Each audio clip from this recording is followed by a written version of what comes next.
Assalamualaikum pemirsa. Hari ini di studio kita kehadiran Profesor Romansa. Beliau ini adalah penemu dari JPT alami pada tanaman. Nanti beliau akan menjelaskan bagaimana fungsi dari hormon JPT dan proses pembuatan JPT alami yang murah dan mudah. Assalamualaikum Profesor Romansa. Apa kabar? Waalaikumsalam. Kabar baik Pak Roman. Akhir-akhir ini Profesor sedang melakukan penelitian tentang hormon JPT alami yang berguna bagi tanaman. Apa kepanjangan dari JPT, Profesor? Kemudian apa saja kandungan yang terdapat pada JPT tersebut? JPT kepanjangan dari zat pengatur tumbuh. Nah, JPT secara garis besarnya dibedakan menjadi dua. Ada yang alami dan ada yang sintesis. Nah, zat pengatur tumbuh alami ini banyak terdapat pada bagian-bagian tanaman, terutama pada bagian yang baru tumbuh. Nah, hormon yang ada di dalam JPT ini terbagi menjadi 5 macam atau 5 jenis. Di antaranya adalah auksin, giberelin, sitokinin, etilen, dan asam absisat.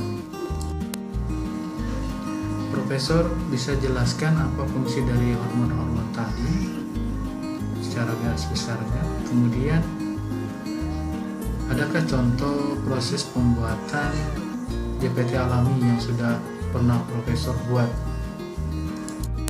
Secara garis besar nanti akan dijelaskan oleh Saudari Cika bagaimana fungsi dari hormon-hormon tersebut dan pembuatan JPT alami. Salah satu contohnya nanti mungkin menggunakan air kelapa dan lidah buaya. Saudari Cika, bisakah Anda jelaskan tentang fungsi dari hormon-hormon pada JPT?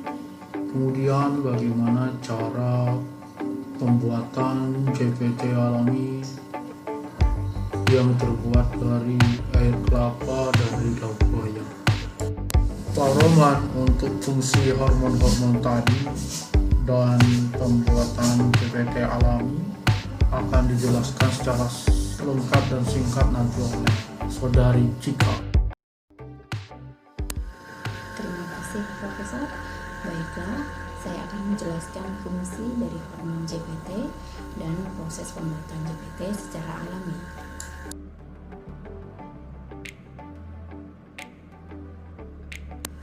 Fungsi dari hormon zat pengatur tumbuh atau JPT.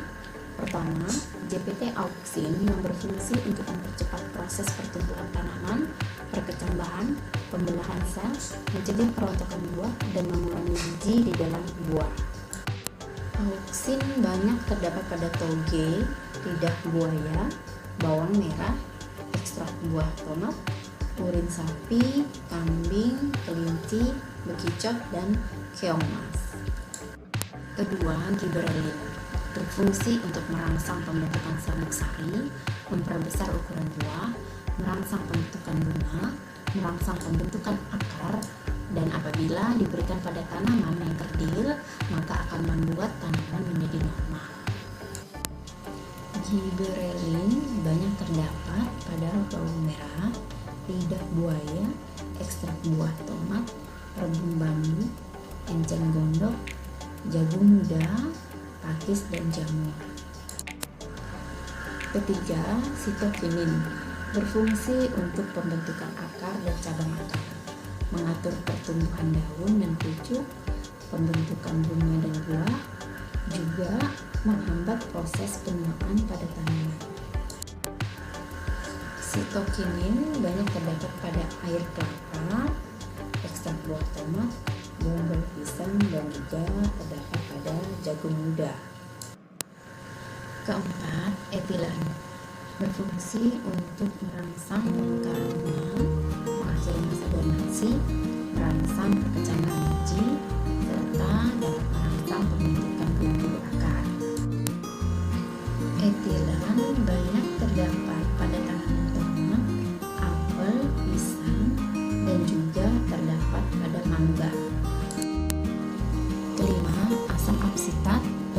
berpotensi berlawanan dengan GPT yang lainnya.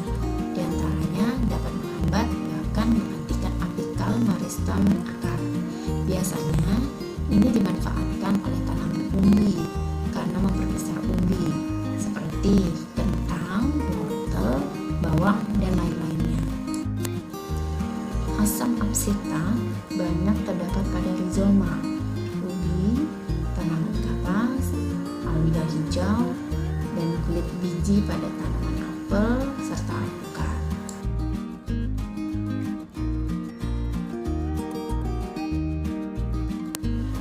Selanjutnya adalah proses pembuatan GPT alami dari lidah buaya dan air kelapa. Alat dan bahan yang harus disiapkan adalah blender, sendok, pisau, gula merah 50 gram, lidah buaya 400 gram, air kelapa 500 ml, botol air mineral yang besar, dan E4. Kemudian cara pembuatannya yaitu lidah buaya yang sudah kami potong dan juga air kelapa dihaluskan dengan menggunakan blender. Setelah itu, cairkan gula merah dengan menggunakan air panas tidak lebih dari 100 ml. Setelah itu, gula merah yang didinginkan dimasukkan ke dalam campuran air kelapa dan lidah buaya yang telah dihaluskan hingga semua tercampur dengan homogen. Kemudian masukkan E4 sebanyak 1 tutup botol sebagai aplikatornya, lalu blender seluruhnya hingga benar-benar homogen. Setelah itu, masukkan GPT yang telah dibuat tadi ke dalam sebuah botol air mineral yang telah disiapkan dan simpan selama 14 hari sebelum digunakan. Perlu diingat, pastikan Anda membuka tutup botol setiap 2 kali sehari untuk membuang gas sisa dari fermentasi. Setelah 14 hari, GPT sudah bisa diaplikasikan pada tanaman dengan cara disemprotkan dengan perbandingan 1:20 atau 1 gelas GPT banding 20 gelas air, dan bisa juga 1 liter GPT banding 20 liter air dengan interval pemberian 1-2 kali seminggu. Ya, jadi demikianlah fungsi dan juga proses pembuatan GPT-nya Profesor. Selanjutnya saya kembalikan ke Profesor. Oke, Cika, terima kasih banyak atas pemaparannya.